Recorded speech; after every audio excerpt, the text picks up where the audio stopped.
팔복의 마지막은 박해를 받은 자의 복입니다.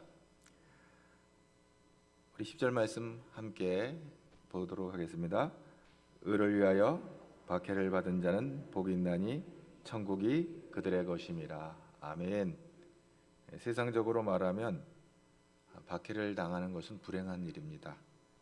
그런데 주님은 박해받는 것이 성도가 받는 복이라 이렇게 말씀하십니다. 베드로 사도가 베드로전서 4장 14절에서 16절에도 이와 비슷한 말씀을 하고 있는데요. 우리 베드로 사도를 통해서 또 주시는 하나님의 말씀을 함께 읽도록 하겠습니다. 너희가 그리스도의 이름으로 치욕을 당하면 복이 있는 자로다. 영광의 영 곧 하나님의 영이 너희 위에 계심이라. 너희 중에 누구든지 살인이나 도둑질이나 악행이나 남의 일을 간섭하는 자로 고난을 받지 말려니와 만일 그리스도의 고난을 받으면 부끄러워하지 말고 도리어 그 이름으로 하나님께 영광을 돌리라. 아멘. 세상에서 나쁜 짓을 하고 공격받는 사람들이 많습니다. 거기에 덧붙여 남의 일에 간섭하다가 또 어려운 일 당하는 사람들이 있죠. 자신과 별 상관이 없는 일에 끼어들어서 큰 낭패를 봅니다. 성경에서 이런 사람을 가리켜 잠언 26장 17절에 이런 말씀이 있습니다. 개의 길을 잡는 자다. 여러분, 낯선 개의 집을 잡으면 어떻게 될까요? 물립니다. 괜히 낯선 개의 길을 잡다가 물리는데 잠언에서는 그거를 남의 일에 간섭해 가지고 어려운 일 당하는 사람을 그렇게 표현하고 있습니다. 그보다 먼저 우리가 그리스도의 이름으로 치욕을 당하면, 여기 치욕이라는 것은 모욕당한다는 것입니다. 복이 있다 이렇게 말합니다. 그때 하나님의 영이 너희와 함께한다 이렇게 말씀하고 있습니다. 공격을 당해도 복이 되는 것은 의를 위하여서 받는 공격입니다. 잘하고도 공격을 받는 것이 복이다 하는 것입니다. 박해를 당하는데 이유가 있습니다. 그것이 중요하다고 하는 것이죠. 잘했기 때문에, 옳은 일을 했기 때문에, 바르게 살았기 때문에, 정의로운 행동을 했기 때문에 당하는 박해는 이건 복이 되는 박해다. 또 신앙적인 의미에서 의를 위한 박해, 오늘 본문에서는 의를 위한 박해, 예수님을 위해서 받는 박해를 말하고 있습니다. 오늘 말씀에 의를 위해서 박해를 받는 자가 복이 있다 이렇게 해놓고 그 의에 대한 설명을 바로 11절에 해주고 있습니다. 11절 말씀 한번 볼까요? 나로 말미암아 너희를 욕하고 박해하고 거짓으로 너희를 거스려 모든 악한 말을 할 때에는 너희에게 복이 있다. 여기 10절의 의 대신에 예수님께서 나라는 말로 바꾸셨습니다. 나로 말미암아 너희를 욕하고 박해하고 거짓으로 너희를 거슬려 모든 악한 말을 할 때 너희에게 복이 있다 이렇게 말씀하고 있습니다. 이 박해라고 하는 이 디오코, 오늘 우리 일상의 언어로 이것을 번역을 하면 괴롭힌다 이렇게 아마 번역을 해서 읽으면 좀 더 쉬울 것 같아요. 현대인들에게는 예수님 때문에 너희를 모욕 주고 괴롭히는 사람이 있냐? 너희가 복이 있다. 뭐 이렇게 표현되겠죠. 괴롭힘을 당하냐? 이렇게 말씀할 수가 있습니다. 그 또 이 디오코 이 박해라는 말은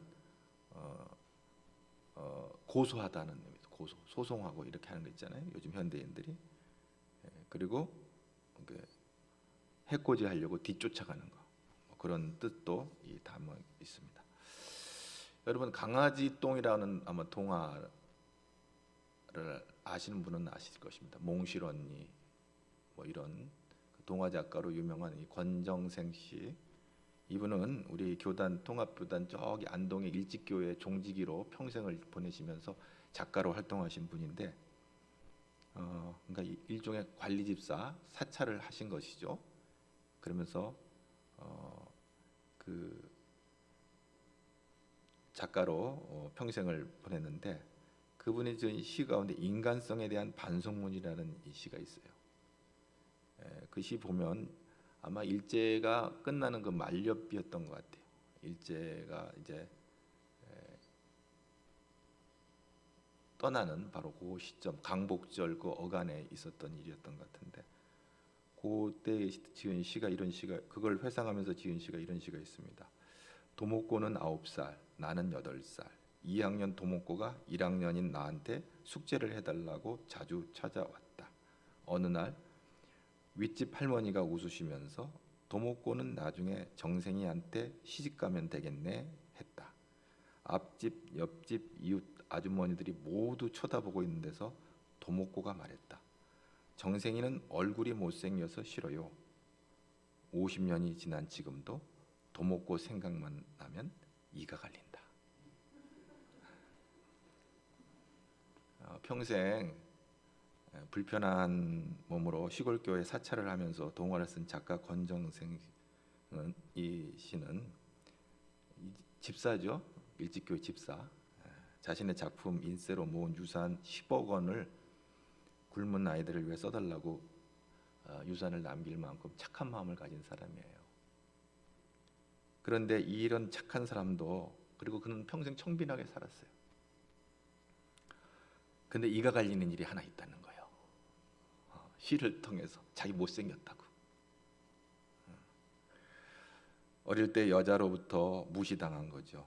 여자 그 어린 여자 아이로부터 무시당한 것입니다. 못생겨서 싫다는 그 한마디가 50년이 지나서도 풀리지 않는 울분이 맺혀 있다는 거예요. 이 착한 사람 이렇게 모욕당하거나 무시당하는 것은 참을 수 없는 감정입니다. 오늘 말씀에 이게 나로 말미암아 너희를 욕하고 모욕을 받는 거예요. 멸시를 받는 거예요. 얼마나 괴로운 일이에요. 속상한 일이에요. 억울한 일이에요. 또 여기 보면 모욕뿐만 아니라 아까 박해는 괴롭힘이라고 그랬죠.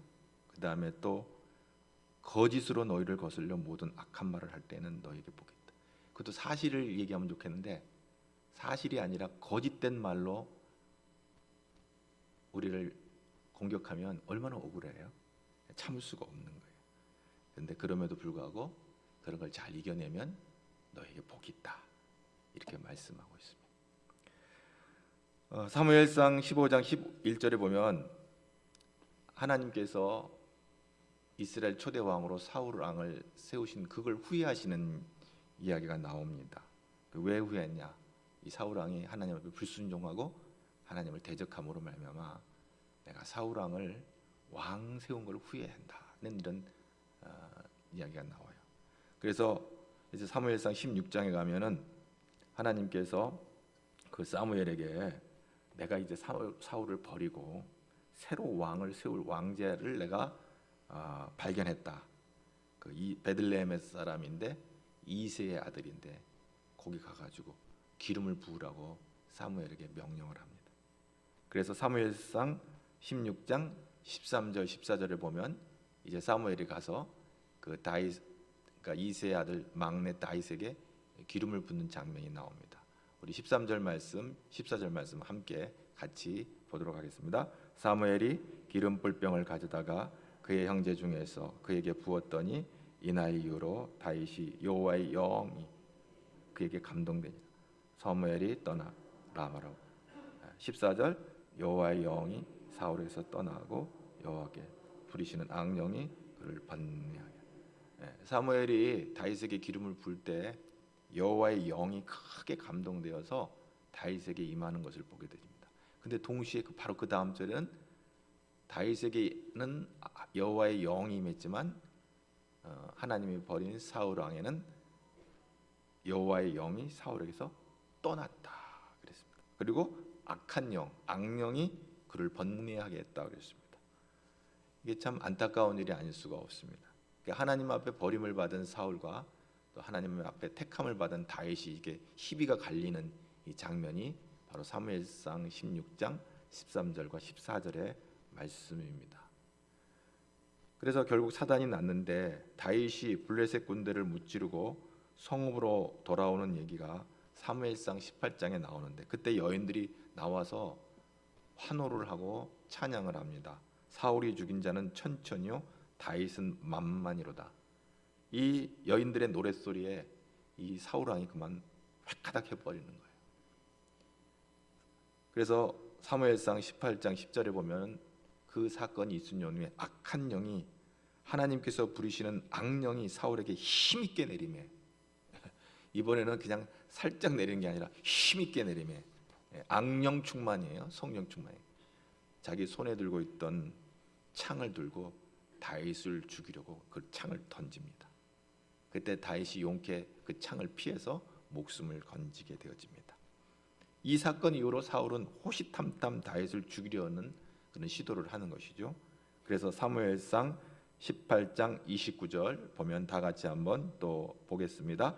사울이 다윗을 더욱 두려워하여 평생에 다윗의 대적이 되니라. 이후로 다윗은 쫓기는 인생이 됩니다. 사울은 다윗을 죽이려고 핍박을 하는 거죠. 박해를 하는 거죠. 그래서 그 핍박을 피해서 다윗은 이제 도망 다니게 되는 것입니다. 바로 그 디오코, 이게 바로 추적하다는, 이 박해한다는 말이 이게 쫓아다니면서 괴롭히는 거예요. 사울 왕이 그때부터 이제 다윗을 죽이려고 쫓아다니는 거예요. 그래서 다윗은 사울 왕을 피해서 도망 다니는 것이죠. 그러나 하나님의 영이 함께한 다윗은 오랜 세월 사울 왕에 쫓기며 핍박받은 인생을 살지만 결국 사울 왕이 이제 비참하게 최후를 마치고 우여곡절 끝에 다윗이 이스라엘의 왕이 되는 것입니다. 영국의 조지 히필드라고 아주 유명한 부흥사가 있습니다. 이분은 미국의 니엘 무디와 아주 견줄만한 그 당대의 아주 유명한 부흥사였습니다. 그는 영국 사람이지만 미국인에게도 더 많이 알려져 있고 또 많은 감동을 준 설교자입니다. 그래서 당시 미국의 사람들 80%가 이 조지 히필드의 설교를 들었다 할 만큼 아주 영향력을 미친 설교가입니다. 그 당시 무슨 인터넷이나 유튜브가 발달이 되는 시대가 아닌, 이게 지금 오래된 시절 얘기인데 미국 백성들 80%가 조지 히필드의 설교를 들었다고 하면 굉장한 거 아니겠어요? 그런데 그럼에도 불구하고 그를 싫어하는 사람들이 또한 있었어요. 아주 극단적으로 또 싫어하는 사람이 있었어요. 왜냐하면 그의 설교 주제는 항상 죄와 심판이에요. 설교를 들으면 항상 두려움과, 하여튼 우리가 죄인이라고 하는 아주 그 강박감념을 그의 설교를 통해서 듣게 되어지는데, 이런 주제는 예나 지금이나 별로 듣고 싶어 하질 않아요. 당신들은 죄인입니다. 심판받습니다. 곧 멸망받습니다. 이런 설교를 듣고 싶어 하는 사람들이 별로 없어요. 복 받으세요. 잘 됩니다. 형통합니다. 뭐 이런 거 좋아하잖아요. 그는 살해 위험을 당하기도 하고 실제로 저격을 당하기도 했어요. 폭도들에게 공격을 당하고 또 야외에서 부흥회를 할 때 돌과 계란을 맞기도 했어요. 그래 이제 이렇게 평생을 열심히 사역을 했던 이 조지 히필드가 이제 세상을 떠나는 날이 됐는데, 그 장례식에 오랜 친구였던 존 웨슬레가 그 장례식에 참석해서 추도사를 합니다. 이런 말을 합니다. 사도시대 이래로 휘필드만큼 많은 죄인을 회개하게 한 사람은 없다. 이렇게 말했습니다. 말씀으로 무장된 사람이 전하는 하나님의 말씀은 그 말씀을 들을 때 하나님의 영이 감동함으로 정말 수많은 사람들을 하나님 앞으로 돌아오는 그런 놀라운 부흥사가 됐던 것이죠. 그러나 하나님의 영이 그와 함께하기 때문에 그런 놀라운 일이 일어났죠. 그가 핍박을 받고 또 사람들로부터 또 이렇게 돌로 또 계란 세례를 받기도 했지만 담대하게 하나님의 영에 이끌려서 복음 전도자로서의 성공적인 삶을 마치고 하나님의 나라에 갔습니다. 주님을 위해 사는 자들이 때로 욕을 먹을 때가 있고 또 세상 사람들이 핍박하고 또 중상모략할 때가 있습니다. 왜 그래요? 성경에는 자신들의 죄가 드러나기 때문에 그렇다고 합니다. 이 세상은, 그러니까 사단 마귀의 영향 아래에 있는 이 세상은 하나님을 떠나 부패하고 하나님을 대적합니다. 그리고 그 속에는 하나님에 대한 사랑이 없습니다. 그래서 요한 1서 2장 15절에 보면 이 세상이나 세상에 있는 것들을 사랑치 말라. 누구든지 세상을 사랑하면 아버지 사랑이 그 속에 있지 아니하니 그랬습니다. 그리고 야고보 사도는 야고보서 4장 4절에 누구든지 세상과 버티되고자 하는 자는 스스로 하나님과 원수되게 하는 것이니라 이렇게 말씀하고 있습니다. 세상은 오염되고 부패하였습니다. 하나님을 그래서 거부하고 대적합니다. 그래서 사단의 영향 아래에 있는 이 세상을 사랑하는 사람은 결국 하나님을 대적하고 하나님과 원수가 되는 것입니다. 요한복음 3장 19절 20절에 빛이 세상에 왔으되 사람들이 자기 행위가 악함으로 빛보다 어둠을 더 사랑하는 것이니라. 악을 행하는 자마다 빛을 미워하며 빛으로 오지 아니하느니 이는 그 행위가 드러날까 하며. 그렇습니다. 의를 행하는 자를 핍박하는 것은 그로 말미암아 어둠을 사랑하는 자신들의 죄가 드러나기 때문이라고 그렇게 말씀하고 있습니다. 요한복음 15장 19절에 이 세상에서 나의 택함을 입은 자인 거로 세상이 너희를 미워하느니라. 그렇습니다. 세상이 의를 위해 사는 자를 핍박하는 이유는 자신의 악함이 드러나기 때문이라고 요한복음은 그렇게 말하고 있는 것입니다. 아벨로부터 믿음의 많은 선진들, 그러니까 아벨로부터 창세기서부터 시작해서 많은 믿음의 선진들이 왜 핍박을 받았는가 보면 하나님께 속했기 때문에 그렇습니다. 이들은 의로운 삶으로 말미암아 자신들의 불의가 드러나기 때문에 핍박을 받았습니다. 예수님께서 왜 서기관과 바리새인들로부터 핍박을 당했나요? 예수님을 인해서 자신들의 죄와 험불이 위선이 불의가 드러났기 때문에 그렇습니다. 그래서 예수님을 처형하라고 그렇게 고소하고 소리를 질렀던 것이죠.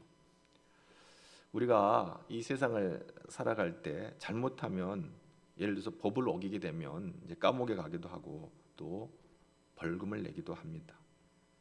그리고 사람들로부터 지탄을 받죠. 자기가 잘못해서 욕을 먹고 혼나는 것은 그걸 우리가 박해라고 하지 않습니다. 그건 당연한 거예요. 세상에서 무능하고 게을러서 못 사는 것을 보고 박해를 받는다? 말하지 않아요. 자기 잘못 때문에 박해를 받는 자가 아니라 의 때문에 박해를 받는 자가 복 있는 자라고 오늘 말씀합니다. 그래서 오늘 이제 본문에 박해가 몇 가지 등장하는데 욕을 먹는다는 얘기, 또 박해를 한다, 거짓으로 거스려 모든 악한 말을 한다 이렇게 지금 나오고 있습니다. 성 프란시스를 여러분 잘 압니다. 이 성 프란시스는 아주 부자인데 예수 그리스도를 믿기 때문에 부모로부터 상속 재산을 포기한 사람이에요. 주님의 복음을 위해서 살기 위해서 부모로부터의 그 유산을 거절하고 전도자의 삶을 살았던 이가 바로 프란시스입니다. 사도 바울은 여러분 너무나도 잘 알죠. 예수를 믿는 것 때문에 그가 얼마나 많은 수치와 모욕과 멸시를 당했고 매를 맞는 것 정도가 아니라 감옥에 갇혀서 결국 순교하기까지 하지 않습니까? 주를 위해서 죽었어요. 고약한 것은 항상 대적자들이 거짓된 것으로 대적하는 거예요. 이게 거짓의 애비는 마귀라고 그랬어요. 거짓으로 너희를 거슬려 모든 악한 말을 할 때 이때가 제일 억울하고 분통 터지는 일이에요. 그런데 사도 바울은 그의 일생에 전도자의 삶을 살면서 이런 원통하고 분통 터지는 일들이 한두 번이 아니었어요. 그럴 때마다 그것을 믿음으로 이겨내고 끝까지 천성을 향하여 전도자로서의 삶을 살았던 것입니다. 종교를 아편으로 생각하는 이 극단적인 좌파들이나 공산주의자들, 또 사이비 이단 다 우리 교회의 대적입니다. 교회와 전혀 상관없는 일에도 종교 얘기만 나오면 교회를 욕하는 사람들이 있어요. 뭐 있는 허물이야 어쩔 수 없겠지만 뭐 교회가 좀 실수하거나 어려운 일이 있어서 욕을 먹는 일이야 그 뭐 그럴 수 있다 하겠지만 교회의 형편을 모르면서 없는 사실을 유포하고 교회를 모욕하고 욕하는 그런 세력들이 또한 있는 거예요. 참 자유로운 세상이다 보니까 별의별 일들이 다 있어요. 베드로는 베드로전서 4장 12절에 이렇게 우리를 위로하고 격려합니다. 사랑하는 자들아 너희를 연단하려고 오는 불시험을 이상한 일 당하는 것 같이 이상히 여기지 말라. 우리가 믿음으로 바르게 잘 살려고 하다 보면 어려운 일 만날 수 있다 있는 얘기죠. 그래서 디모데후서 3장 12절에 사도 바울은 무릇 그리스도 예수 안에서 경건하게 살고자 하는 자는 박해를 받으리라. 어려움이 있다. 어떤 사람들은 예수를 믿다가 우환이 있어서 예수 믿는 걸 포기했다는 사람들이 있어요. 여러분, 예수 믿는 건 이 세상에 뭐 어떤 복을, 그것이 전부가 아니죠. 우리가 예수를 믿다 보면 어려운 일 당할 수 있어요. 근데 그것은 세상에 속한 것입니다. 우리는 영원한 하나님 나라를 바라보는 믿음의 사람들이 돼야지, 세상에 속한 것으로 인해 일희일비하는 것은 참으로 어리석은 일이 아닐 수가 없습니다. 그래서 박해를 당하는, 어려움을 당하는, 괴롭힘을 당하거나 또 모욕을 당하거나 예수님 때문에 멸시를 당하는 일이 있을 때 우리가 어떻게 그것을 이겨낼 수 있습니까? 12절 말씀 우리 다 같이 한번 함께 볼까요? 기뻐하고 즐거워하라. 하늘에서 너희 상이 큼이라. 너희 전에 있던 선지자들도 이같이 박해하였느니라. 아주 심플해요. 기뻐하고 즐거워라. 한 번 더 볼까요? 12절 말씀, 5장 12절 말씀을 한 번 더 말씀을 보도록 하겠습니다. 기뻐하고 즐거워하라. 하늘에 계신 너희 상이 큼이라. 너희 전에 있던 선지자들도 이같이 박해하여. 기뻐하고 즐거워하라. 모욕받고 멸시받는 것을 누가 기뻐하고 즐거워할 수 있겠어요? 우리를 억울하게 사기치고 우리의 마음을 아프게 하는 것을 어떻게 우리가 기뻐하고 즐거워할 수 있겠어요? 네, 그런 것 때문에 기뻐하고 즐거워할 것이 아니고, 우리가 기뻐하고 즐거워할 이유가 여기에 설명되는데, 하늘에서 너희 상이 크다. 너희가 그런 일들을 당할 때, 나 때문에 속상하고 억울한 일 당할 때 하늘에서 너희 상이 크다.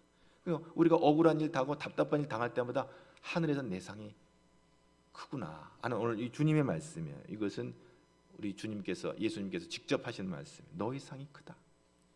그걸 바라보고 기뻐하고 즐거워하라고 하는 것입니다. 가난한 사람들이 옛날에 우리나라 70년대 80년대 어려울 때 방 한 칸, 집 한 칸 은행 융자받아서 얻으면은 그 통장에 돈 쌓이는 재미로 그 힘들고 그 가난한 삶을 이겨내잖아요. 예? 근데 여러분, 오늘은 우리 통장에 돈 쌓이는 것이 아니라 여러분 이 땅에 살면서 예수님 때문에 어려운 일 당한다 할지라도 하늘에서 너희 상이 크다고 말씀하시는 이 주님의 말씀에 우리는 위로를 받고 거기에 소망을 갖고 우리는 믿음으로 넉넉히 이기는 자들이 되어야 될 줄로 믿습니다. 1925년경에 소련이 아주 기독교를 아주 핍박할 때예요. 아주 핍박이 극심할 때 어떤 순교자의 이야기인데요. 당시 이 일의 총주의자가 브루실라바 사령관이랬다는 것이죠. 소련의 그 기독교를 핍박하는 책임을 맡은 실무자가 브루실바라 사령관이라는 분이었는데, 공교롭게도 그의 며느리가 아주 예수를 잘 믿었어요. 그러나 그녀도 어쩔 수 없이 투옥되게 됐습니다. 그래서 사령관의 부하 장교들이 사령관의 며느리만은 사형을 면하게 하려고 여러 가지로 노력을 했습니다. 사모님, 한 번만이라도 예수를 모른다고 말씀하시면 죽음을 면하도록 힘써 보겠습니다. 그러나 그녀의 대답은 타협의 여지가 없었습니다. 결국 사형장으로 끌려가는 며느리에게 시아버지인 사령관이 직접 나와서 마지막 설득을 하며 호통을 치기도 했습니다. 그러나 며느리의 대답은 일편단심이었습니다. 내 육신은 여러분 마음대로 죽일 수 있습니다. 그러나 내 마음 속에 솟아난 이 기쁨과 믿음은 아무도 빼앗을 수가 없고 막을 수도 없습니다. 주님이 주시는 기쁨으로 평화롭게 세상을 떠난 겁니다. 내 마음 속에 솟아난 이 평안은 깊이 묻힌 보배로다. 나의 보화를 캐내어 가져갈 자 그 아무도 없으리라. 아멘. 이 세상의 죽음이 두려운 게 아니에요. 우리는 영원한 하나님 나라에 대한 소망이 얼마나 절박한지, 그것 때문에 이 세상에 그 목숨을 부지하게 해서 나의 신앙을 버릴 수가 없다는 것이죠. 주님께서 주신 나의 평안과 이 기쁨을 내가 그런 것들 때문에 빼앗길 수가 없다는 거예요.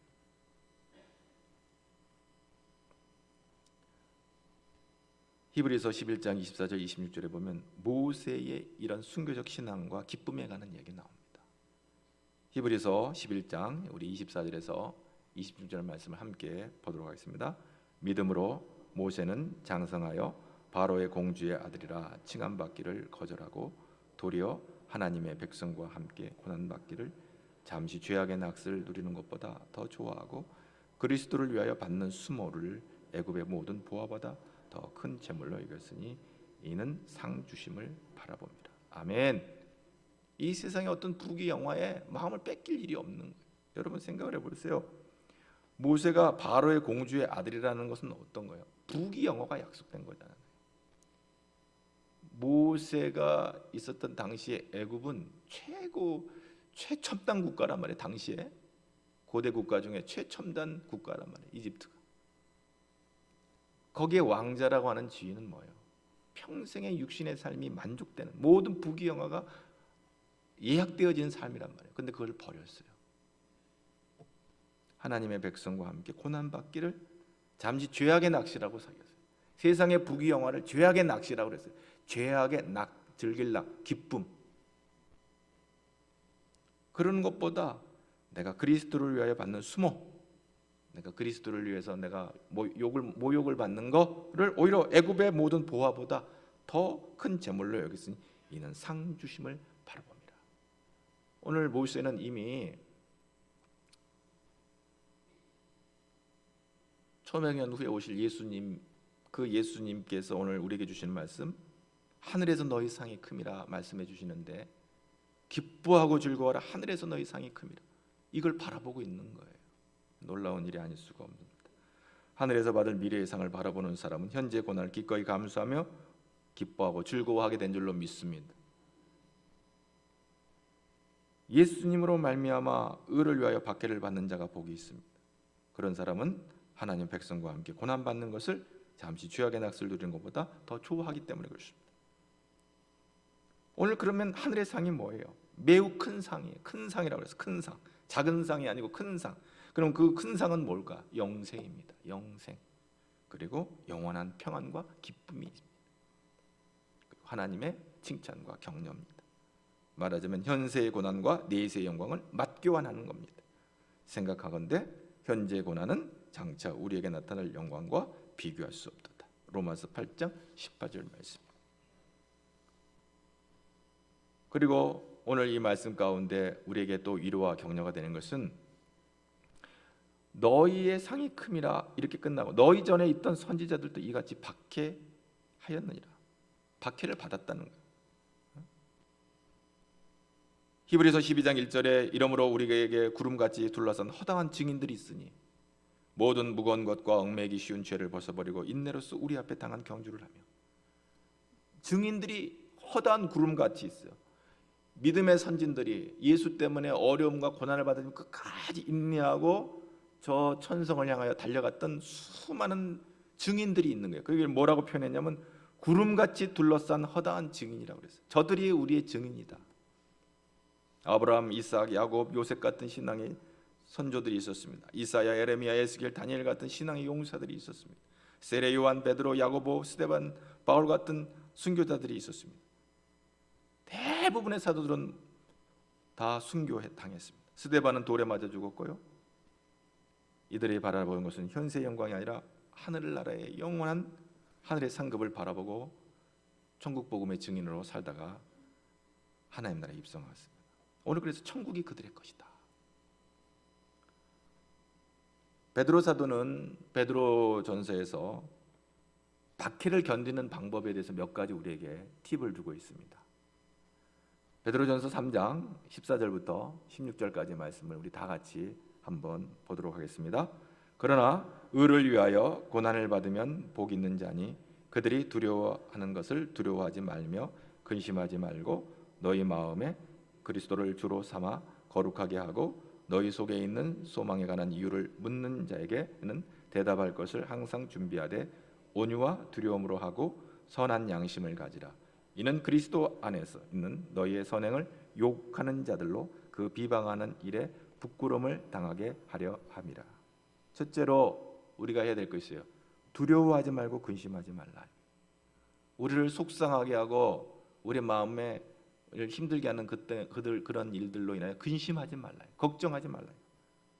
누가 예수 그리스도를 믿는 것 때문에 시비를 걸면 근심이 돼요. 그러나 담대하라는 거예요. 왜? 박해자보다 우리 하나님이 더 크고 위대하시기 때문에 결국 승리하게 된다는 것입니다. 근심하지 말라, 염려하지 말라 말씀. 두 번째로 마음에 그리스도를 주로 모시고 거룩하게 하라. 이 말은 뭐예요? 중요한 것은 죄를 품고는 하나님을 우리 안에 모실 수가 없어요. 예수 그리스도를 중심에 모셨으면 예수님이 싫어하시는 것들은 다 버려야 돼요. 쓰레기통에다가. 죄가 생각나거든 죄를 회개하고, 죄를 짓지 않으면 좋겠지만 우리가 육신의 몸을 입고 있기 때문에 부지불식간에 우리가 허물과 죄가 있을 수 있어요. 그것이 생각나거든 버리고 회개하는. 어떻게 우리가 버려요? 회개하고, 하나님 제가 이렇게 못된 생각을 했습니다, 제가 이렇게 못된 행위를 했습니다 하고 회개를 해야 될 것이고, 할 수만 있으면 죄를 범하지 않도록 우리가 노력을 해야 될 것이에요. 늘 제가 하는 얘기지만 그게 빈 방에 5살짜리 아이 하나만 있어도 엉뚱한 짓을, 어른이 못된 짓을 못하는 거예요. 그러니 우리 안에 예수님을 모시고 산다면 더러운 죄가 우리 안에 틈타지 않도록 우리는 그 더러운 죄를 날마다 버려야 되는 줄로 믿습니다. 세 번째로 다른 사람에게 내 신앙을 설명할 준비를 하라는 것이죠. 내가 왜 욕을 먹어도 예수를 믿어야 하는지, 내가 왜 손해를 보면서 신앙생활을 해야 되는 것인지, 왜 내가 목숨을 잃으면서까지도 예수 그리스도를 믿고 끝까지 예수님을 믿고 따라가야 되는지에 대한 그 이유를 설명할 거가 있어야 돼요. 그냥 믿는 게 아니에요. 사도 바울은 자신이 재판을 받을 때 공회에서 사도행전 23장 6절에 형제들아 나는 바리새인이요 또 바리새인의 아들이라. 이 말은 뭐냐면 나는 정통 유대인이요 율법에 정통한 사람이다. 그런데 왜 내가 예수를 믿게 됐는 줄 아느냐 하면서 그 다음 설명이 죽은 자의 소망 곧 부활로 말미암아 내가 신문을 받노라. 예수님을 통해서 하늘의 소망과 천국을 바라본 이유 때문에 내가 너희들에게 핍박받고 지금 재판받고 있다 라고 분명하게 사도 바울을 체포해가지고 신문하는 그 재판관들에게 선포하고 있는 것입니다. 그렇습니다. 우리가 예수님을 내가 왜 믿는지에 대한 분명한 이유를 설명할 수 있어야 되는 것입니다. 오늘 그러한 이유가 여러분 안에 있기를 축복합니다. 네 번째로 선한 양심을 가지라고 말씀하고 있습니다. 악한 마음을 품지 말아야 됩니다. 복수심이나 보복하겠다는 생각을 버려야 됩니다. 제가 나를 멸시했지, 제가 나를 핍박했지, 반드시 내가 갚아줘야 되겠다고 생각하지 마세요. 다윗이 그렇게 생각했어요. 다윗이 그리고 그렇게 승리했어요. 왜? 원수 갚는 것이 내게 있지 않다는 걸 알았어요. 하나님께서 갚아주실 거라고 하나님께 기댔어요. 이렇게 함으로 어떤 결과가 나옵니까? 우리를 욕하고 박해하는 자들이 결국 부끄러움을 당하게 됩니다. 부끄러움을 당하게 됩니다. 여러분 오늘 우리가 살아가는 이 날 동안에 원통하고 분통한 일을 다 내가 원수 같겠다고, 내가 그 보복하겠다고 핏대 올릴 필요가 없습니다. 하나님께서 다 정리해 주시는 것입니다. 믿습니까? 이 믿음만 있다면 우리는 너무너무 하늘의 평안과 위로를 삼고, 그래요 주님이 내 이 우울한 마음을 위로해 주세요. 내 이 원통하고 분통하고 답답한 마음, 주님만이 나의 위로가 되십니다. 하나님이 선악간에 다 판단하실 줄로 믿습니다. 그러니까 우리도 누구에게 상처가 되면 안 돼요. 우리가 누구에게 억울한 말 해서는 안 되는 거예요.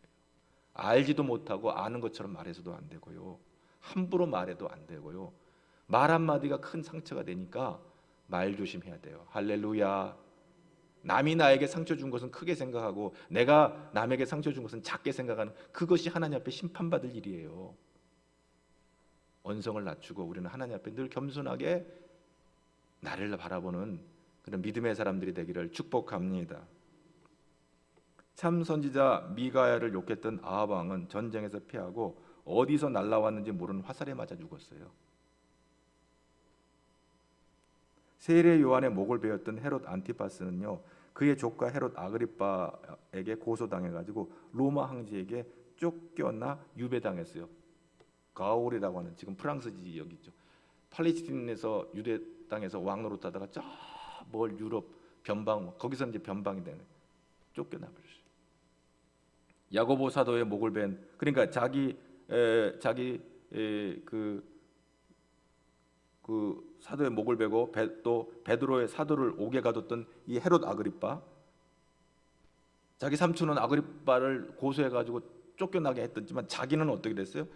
야고보 사도의 목을 베고 베드로 사도를 옥에 가뒀던 이 헤롯 아그리빠는 벌레에게 먹혀 죽었다 그랬어요. 사도행전 12장 23절에 나오는데 근데 이것은요 병으로 오랜 동안 시름시름 앓다가 죽은 게 아니라 급사했어요. 역사학자 요세푸스에 의하면 창자의 격렬한 통증을 느꼈고 배를 움켜쥐고 쓰러져 초소로 옮긴 지 5일 만에 죽었다는 기록이 있어요. 현대의학으로 현대의학자들이 불술을 때 아마 이거 맹장 파열로 인한 복막염으로 급사한 것으로 추정을 하고 있습니다. 그때 나이 54세 7년 동안 왕에 있었던 이 무소불위의 이 아그리빠 1세 왜냐하면 이 아그리빠 1세는 로마 황제 3대 황제 4대 황제와 친분이 두터워가지고 그야말로 유대 땅에서 이 아그리빠 1세가 54살에 죽지 않고 좀 더 오랜 세월 동안 자기 할아버지처럼 왕위를 오래 했다면 아마 예루살렘의 로마에 의해서 AD 70년에 예루살렘이 망하는 일은 없었을 것이다라고 역사학자들은 그렇게 말을 합니다. 그러나 왕위에 오른 지 7년 만에 그는 맹장염으로 죽었어요. 우연한 일이 아니에요. 우연이 아니에요. 물론 그렇겠죠. 그가 살아있다면 역사는 또 바뀌었을 수도 있었겠죠. 그러나 죽었어요. 모르드게를 죽이려던 하만은 자기가 만든 사형틀에 매달려 처형당했습니다. 유대인을 그렇게 미워하고 증오했던 이 아멜렉의 후손 하만은 유대인들 모르드게를 죽이려 했던 그 모든 악한 괴계가 다 수포로 돌아가고 자기가 그 사형틀에 죽게 되는 참 운명이 참 놀라운 것이 아닐 수가 없습니다. 운명의 장난이라고 할까? 자기가 만든 형틀에 자기가 죽게 되는 거예요. 여러분 오늘 우리는 이 땅에 살면서 그냥 무식하게 그냥 무지하게 그냥 당하는 거 아닙니다. 하나님 다 알고 계세요. 우리는 믿음과 소망으로 하나님의 나라를 소망하는 저와 여러분 되기를 축복합니다. 12절 읽고 마치도록 하겠습니다. 12절 말씀 우리 마태복음 5장 12절 말씀을 우리가 힘차게 이 말씀을 함께 보겠습니다. 기뻐하고 즐거워하라 하늘에서 너희 상이 큼이라 너희 전에 있던 선지자들도 이같이 받견. 오늘 이 말씀을 통해서 우리가 감사한 것이 나는 천국의 상을 받기로 준비되어 있다는 거예요. 할렐루야. 한 번 더 나는 천국의 상을 받습니다. 할렐루야. 그러면 할렐루야가 나오는 거예요.